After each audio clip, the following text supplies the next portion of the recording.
de septiembre del 2013. ¿Qué tal? Muy buenos días. Bienvenidos todos a su programa Contacto Directo. Hoy estaremos con Rosana Alvarado, la primera vicepresidenta de la Asamblea Nacional, miembro de la Comisión de Derechos Colectivos. El informe de la Comisión de Biodiversidad que se debate hoy en el Pleno de la Asamblea es perfectible. Además, José Tonelo, el director de la Comisión Gubernamental Investigadora del Conflicto Guaraní-Taromenane, los pueblos en aislamiento voluntario, sus desplazamientos y el espacio que aún les queda. Y además estará con nosotros César Solórzano, asambleísta de Sociedad Patriótica por el Napo, miembro de la Comisión de Biodiversidad. El informe de minoría sobre el pedido de declaratoria de interés nacional de la explotación del ITT, el delito de etnocidio. Lo revisamos.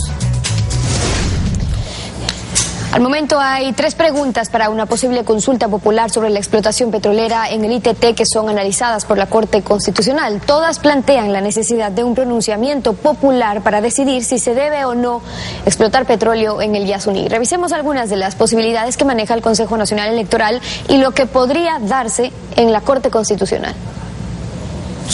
El Pleno del Consejo Nacional Electoral dio inicio al proceso para una posible consulta popular sobre la explotación del ITT. Acogió la pregunta planteada por Julio César Trujillo a nombre de varios colectivos sociales y, como lo confirma René Mollé, coordinador de procesos del Consejo Electoral, ya se dio el primer paso. Que el secretario general arme el expediente organizando la consulta popular propuesta por el doctor Julio César Trujillo. Nosotros estamos enviando a la Corte Constitucional para que emita el dictamen de constitucionalidad sobre la pregunta. Aunque la pregunta ya estaba en manos del máximo organismo constitucional desde el pasado 22 de agosto, el Consejo la reenvió como una formalidad. Aún no hay respuesta sobre ello por parte de la Corte y ya tiene 2 preguntas más. El ex juez de la Corte Constitucional, Hernando Morales, dice que, al tratarse del mismo tema, los actuales magistrados podrían hacer una nueva pregunta. Si es que no son constitucionales, le vamos a modular la pregunta para que se vuelva constitucional. O las resumimos las 3 en 1. Que a eso se llama modulación de sentencias, modulación de preguntas. Si eso se da, la Corte tendría que enviar la pregunta definida al Consejo Electoral para que éste inicie, en cambio, el proceso de recolección de firmas. Pero ¿cuál de los grupos se encargaría de ese nuevo trabajo? ¿Con una nueva pregunta? Las 3 organizaciones y cualquier ciudadano. Así también, la Corte puede escoger solo una de las 3 preguntas y seguir el mismo procedimiento. Mientras tanto, se anuncian plantones frente a la Corte Constitucional todos los jueves hasta obtener una respuesta. La actualidad, los protagonistas, el análisis y la información en Contacto Directo.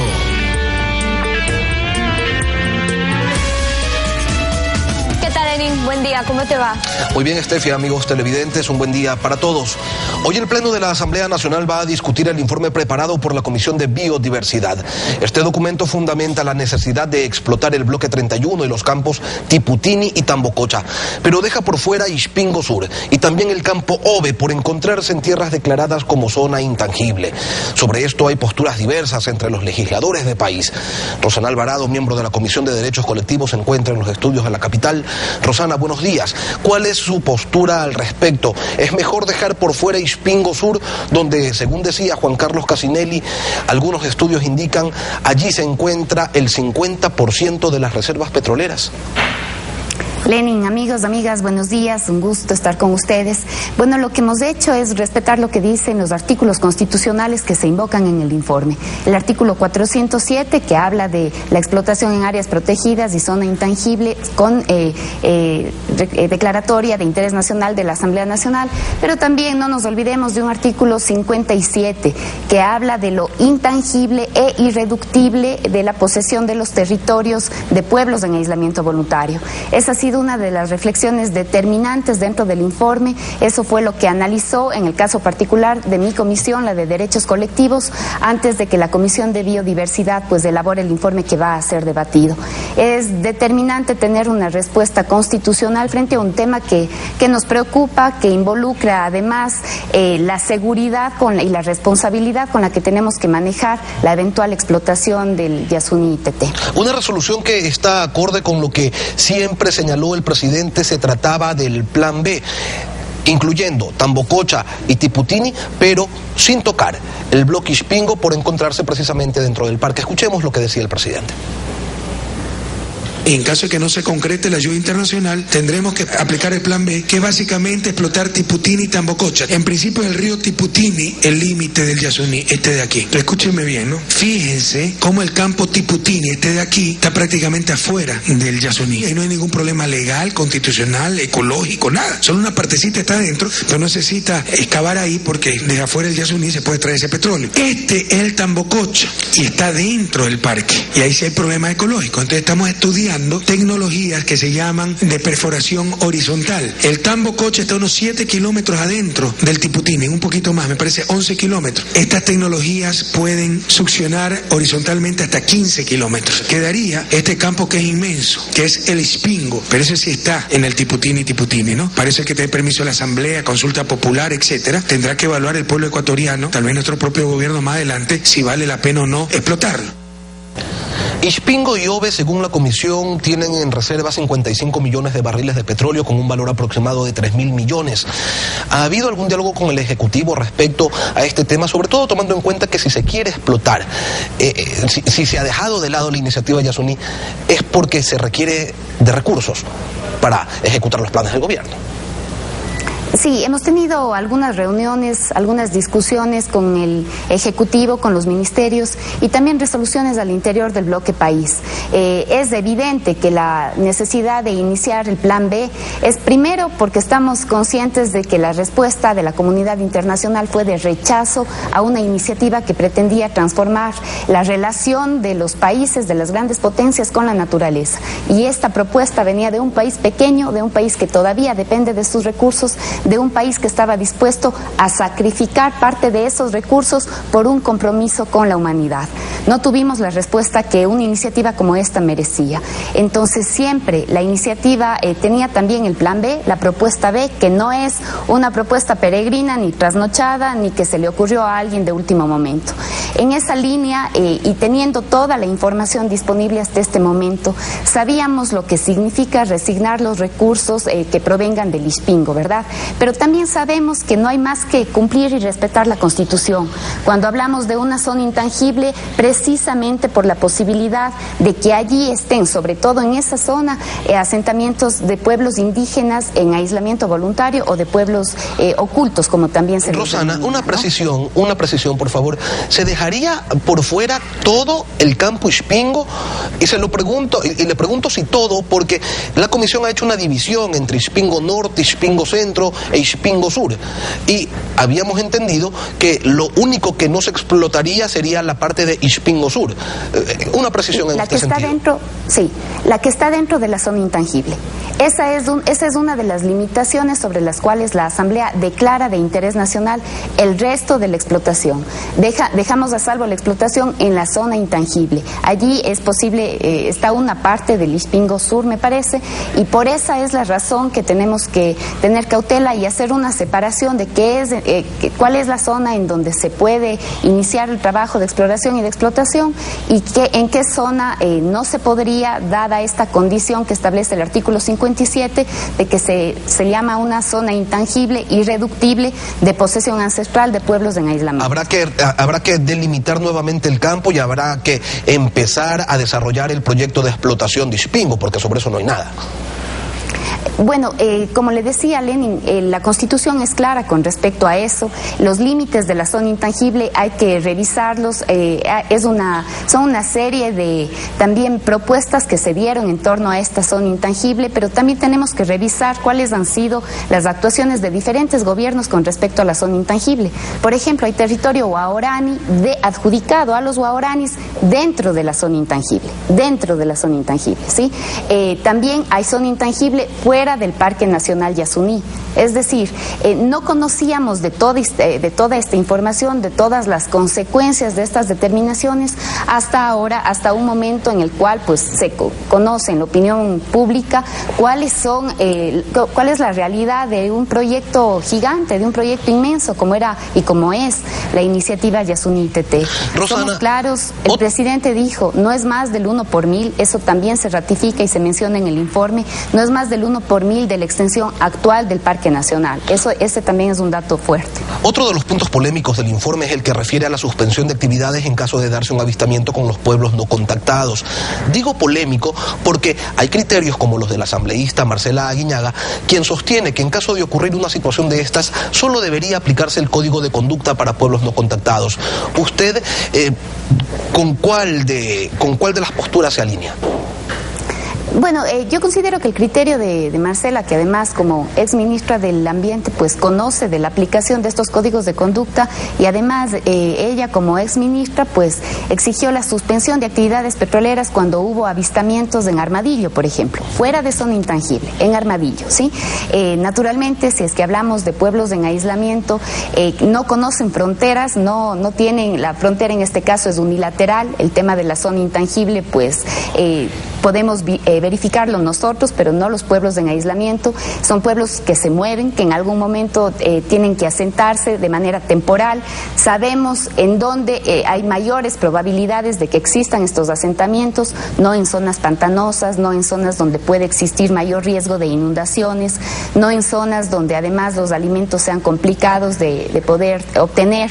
En esa línea, el informe lo que hace es trasladar lo que menciona el Código de Conducta, que es precisamente establecer una suspensión de las actividades del momento en que existiera avistamiento. Rosana, pero ahora, ¿qué tipo de certeza se puede tener sobre este tipo de compromisos si en ocasiones anteriores no se ha hecho nada, de acuerdo a lo que dijo Eduardo Pichilingüe, coordinador del Observatorio de Derechos Colectivos? Se lo dijo a la propia Comisión de Biodiversidad el pasado 12 de septiembre. Veamos. La suspensión de actividades en el Hormiguero Sur después del ataque del 10 de agosto del año 2009 a Sandra Zavala y sus hijos fue solicitada por la ministra Marcela Aguiñaga a Germánico Pinto, ministro de Minas y Petróleos, mediante este oficio que yo cito acá. Este oficio nunca tuvo respuesta y nunca se paró la actividad del bloque 17 de esa plataforma petrolera. ¿Qué opinión le merece, Rosana? Se suspendieron, efectivamente se suspendieron las actividades en Armadillo. Esto sucedió el 10 de agosto del año 2009. A partir de eso, inclusive, pues la intervención del Ministerio del Ambiente fue inmediata, y también a partir de eso se conoció, se continúa desarrollando el estudio y la investigación que nos hace conocer que los pueblos en aislamiento pues también dan algunas señales, como son, por ejemplo, las de acercarse a lugares donde evidentemente existe explotación petrolera. Hay allí pues algunos estudios que manifiestan cuál es la condición, cuáles son las circunstancias de estos pueblos, cuáles son las señales que estarían dando. En algún momento inclusive se ha dicho de su necesidad de tener ollas, de tener hachas, de tener machetes, porque sus condiciones precarias, selva adentro, pues imposibilitan o dificultan su propia existencia. Sin embargo, de eso la Constitución es clara. Los pueblos en aislamiento, a esos pueblos se les tiene que garantizar su autodeterminación, su decisión de mantenerse ocultos, de mantenerse en aislamiento, y por eso nosotros, este gobierno que cumple su palabra, Lenin, este es un gobierno que cumple la palabra. Ningún otro gobierno ha recibido la credibilidad que tiene este gobierno, precisamente porque es un gobierno que cumple. Este gobierno cumple, este gobierno en la voz del presidente y después en lo que estamos ratificando en la declaratoria que plantea la Asamblea Nacional, estamos siendo claros. No vamos a ir más allá del 1 por 1000. Asumimos una decisión que le correspondía resolver por el Plan A la comunidad internacional. Esta era una decisión planetaria. Era imposible creer que el Ecuador estaba en posibilidades de alterar ese patrón extractivo mundial. Nosotros, en el informe que planteó el presidente, en la justificación del presidente, decía: utilicemos el extractivismo para salir del extractivismo. Este no es un gobierno que únicamente extrae minerales. Este es un gobierno que le está apostando también a la educación superior, a la ciencia, a la tecnología, a la innovación, a hacer los grandes proyectos que durante 30 o 40 años ningún gobierno tuvo iniciativa para darle al país lo que le corresponde y lo que merece. Rosana, eso no puede dejar, no puede resignar los derechos de la naturaleza, que también están establecidos en la Constitución y en el informe que va a ser debatido hoy. Agradecemos la presencia de Rosana Alvarado. Son sus criterios respecto al informe de la Comisión de Biodiversidad que se discute hoy en el Pleno de la Asamblea para ver si se autoriza o no al gobierno a explotar el Parque Nacional de Yasuní. 7:15 de la mañana, en breve estaremos estaremos con José Tonelo. Hablamos de la reducción de la zona intangible, la investigación sobre el conflicto entre los pueblos Guaurani y Taromenana. Ya regresamos con eso, quédese con nosotros. Nada es más despreciable que el respeto basado en el miedo. Lo dijo Albert Camus, escritor francés, premio Nobel de Literatura.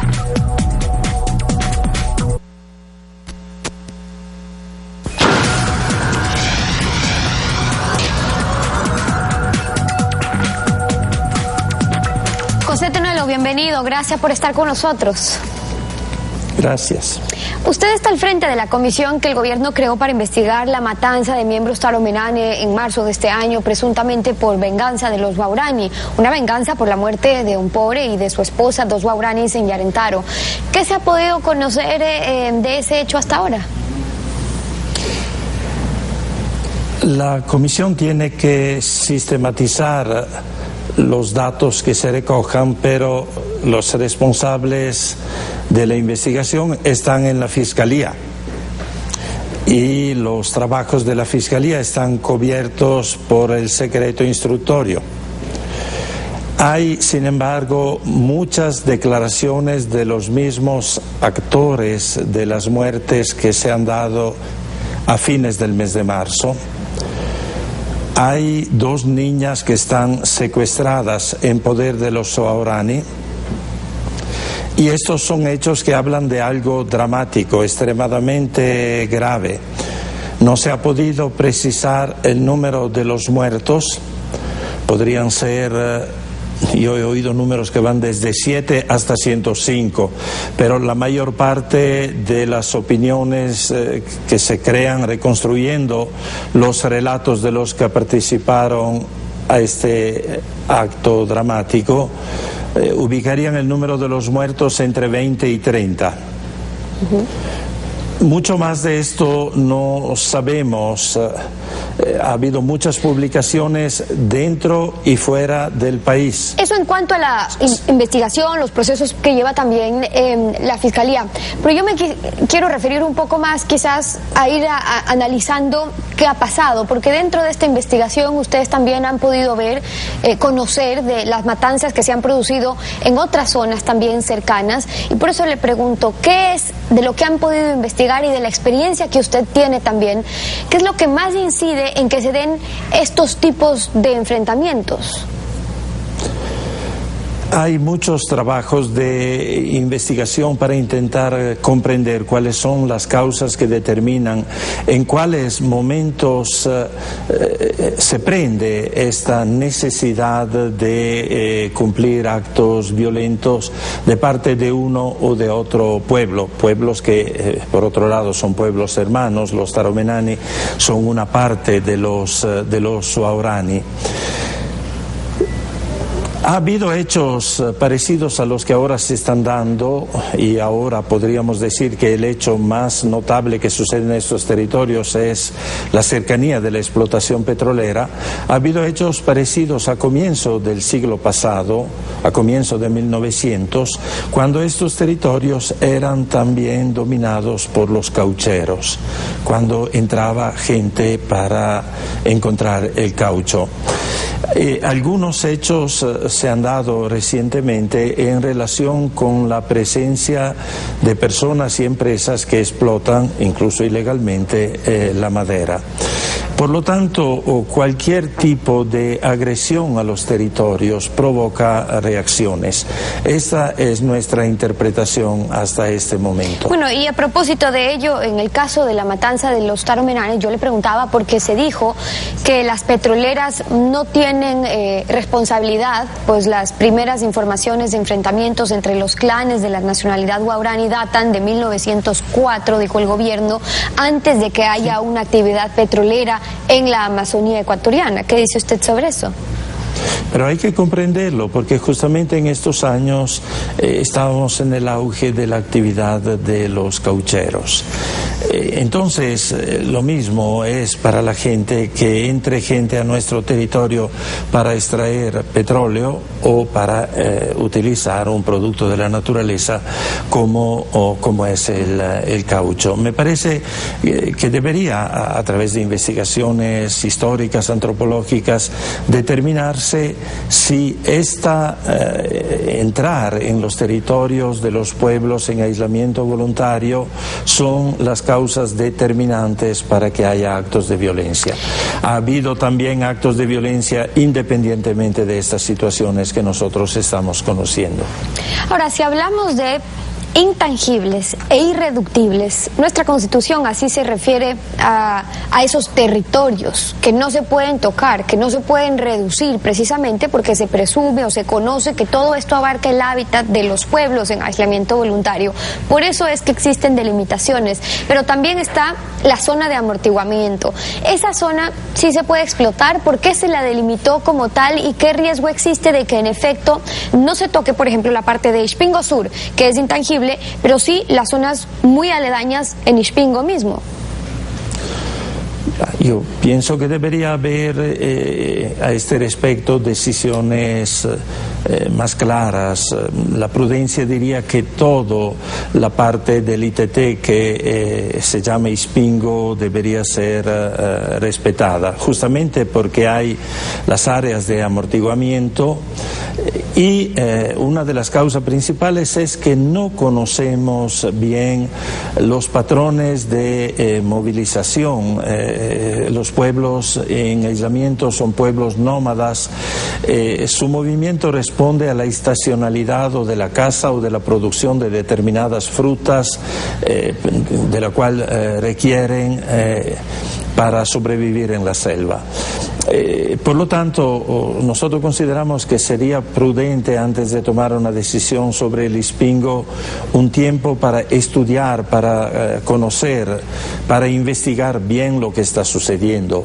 Desde el cielo, con sobrevuelos, es hasta difícil reconocer las malocas, las casas de los taromenane, pero ciertamente se puede ubicar las chacras que ellos hacen en los periodos en que están en un territorio determinado para producir yuca o para cosechar otros productos que han sembrado los años anteriores. Por lo tanto, se puede construir con bastante precisión y fidelidad los patrones de los movimientos que se dan de estos pueblos. Las presiones exteriores a las que usted se refiere incluyen no solo a las empresas petroleras o a la actividad petrolera en sí o minera, sino también a madereras y a los propios colonos, a mayor explotación en distintos campos. Lo que ha pasado es que si hay explotación en el norte, si hay explotación en el oeste, ahora un poco más en el centro, este territorio, esas posibilidades de movilidad incluso se están reduciendo para ellos, acorralando el territorio donde pueden circular los pueblos en aislamiento voluntario. Entonces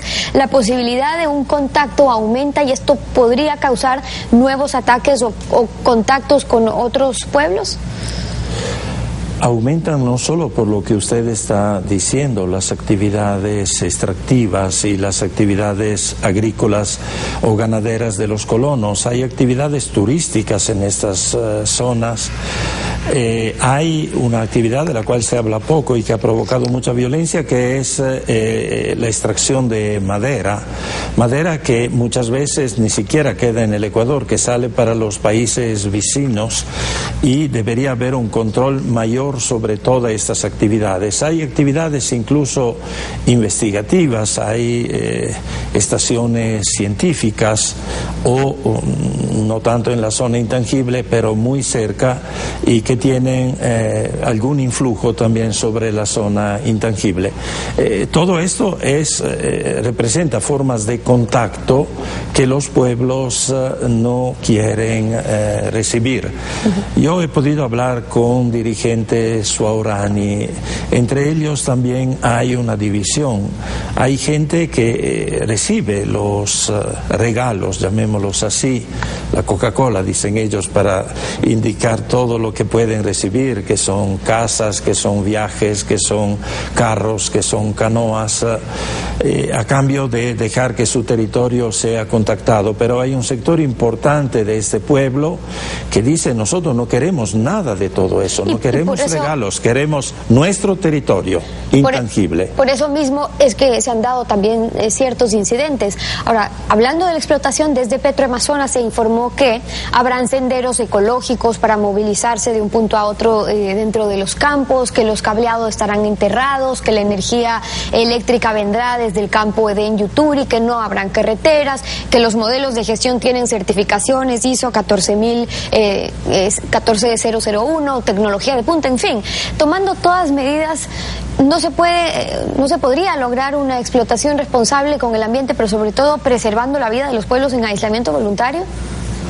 Bueno, esto es un gran avance, me parece a mí, de la conciencia ecológica de las empresas, en este caso de una empresa nacional, no extranjera, que ha visto, estamos todos impresionados por lo que nos ponen constantemente bajo los ojos, y yendo en los territorios se le encuentra de lo que ha sucedido con la explotación de los primeros años de la explotación petrolera en el Ecuador. El juicio a la Texaco, a la Chevron, nos demuestra estas cosas. Yo he podido también constatarlas personalmente, y uno queda abrumado de cuánto daño se ha hecho.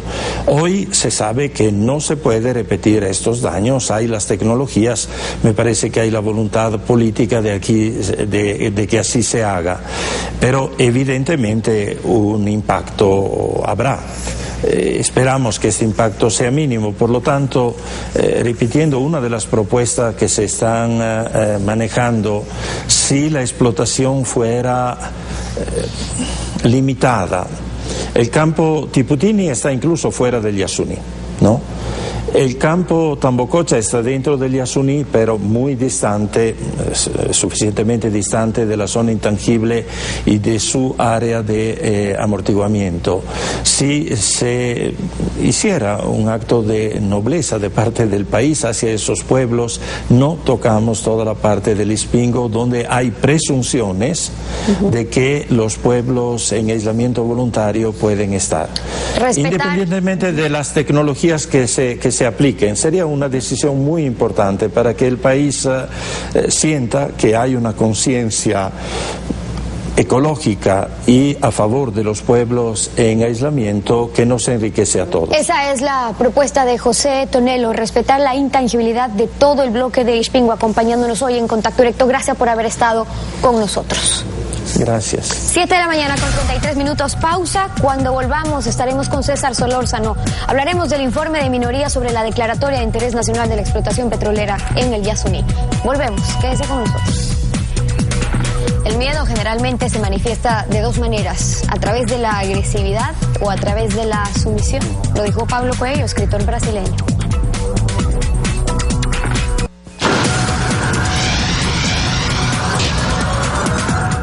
César Solórzano es asambleísta por la provincia de Napo y miembro de la Comisión de Biodiversidad. Él, en conjunto con los asambleístas Arcadio Bustos y Pepe Acacho, prepararon un informe de minoría sobre el pedido que realizó el presidente de la República para que se declare de interés nacional la explotación petrolera en los bloques 31 y 43 dentro del Parque Nacional Yasuní. Pero antes de referirnos a este documento, quisiéramos que usted, asambleísta, nos indique por qué razón señalan que el informe de mayoría, el que se va a discutir hoy en la Asamblea, carece de valor jurídico. Un buen día.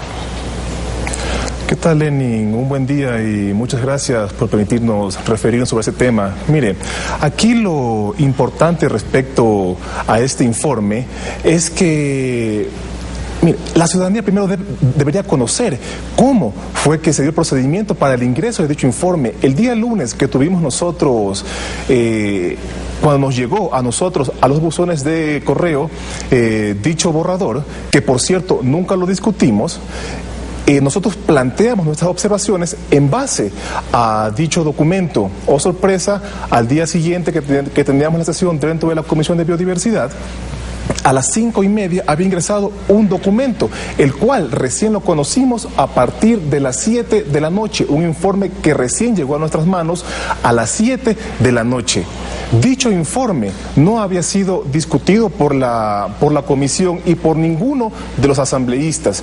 Este informe, adicionalmente, que no era conocido por ninguno de nosotros, mire, la gran irresponsabilidad con la cual actuó la Comisión de Biodiversidad, ya que el asambleísta Pepe Cacho solicitó al presidente de la comisión se suspenda dicha sesión. ¿Para qué? Para con responsabilidad ante el país, ante el pueblo, poder analizar dicho informe. Lamentablemente, el apuro de poder aprobar dicho borrador para primer debate que va a ser el día de hoy dentro de la Asamblea, hizo que el presidente no tome en cuenta la solicitud del compañero Pepe Acacho y simplemente se dediquen a leer el informe por casi 4 horas para que en cuestión de 15 minutos sea aprobado un borrador el cual ni siquiera los propios asambleístas de gobierno conocían.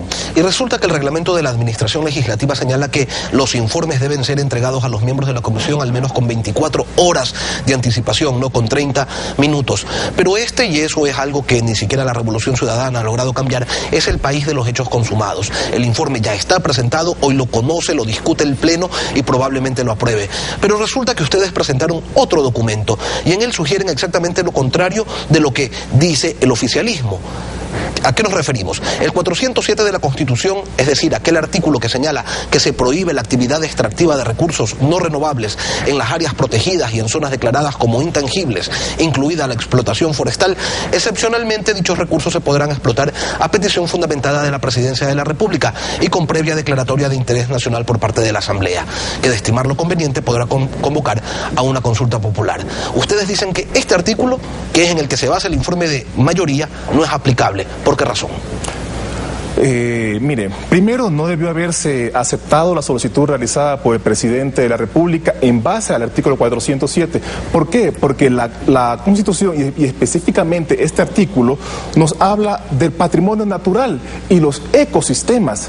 Aquí no está hablando de los pueblos no contactados. Sin embargo, el artículo 57 de la Constitución, que habla de los derechos y las comunidades, pueblos y nacionalidades, es el que aplicaría para este efecto, por lo cual nosotros, al hacer referencia dentro del informe de minoría que presentamos, por cierto, el día de ayer, este informe encierra todo lo que usted manifestó ya aquí antes.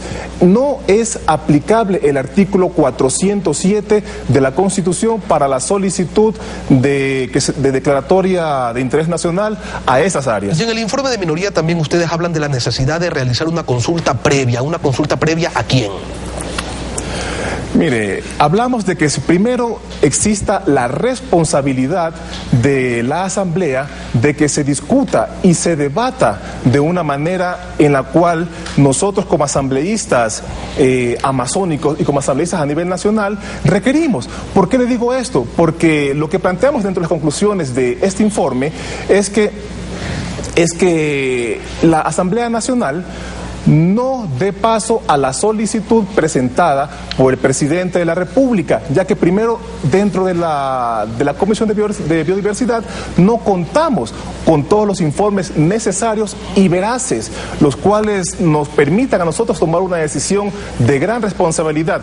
Mire, tanto es así que dentro del pedido del presidente de la República, él habla del 1%, cuando los del 1 por miles. Del 1%, habla del 1%, cuando los informes del Ministerio de Recursos No Renovables, el primer informe habla del 2 por mil. Y me gustaría mostrarlo porque estas contradicciones son las que a nosotros nos hace pensar. Aquí habla del 2 por mil, hablamos del informe elaborado por el Ministerio de Recursos No Renovables de agosto 16 de 2013, en la página número 7, hablan del 2 por mil.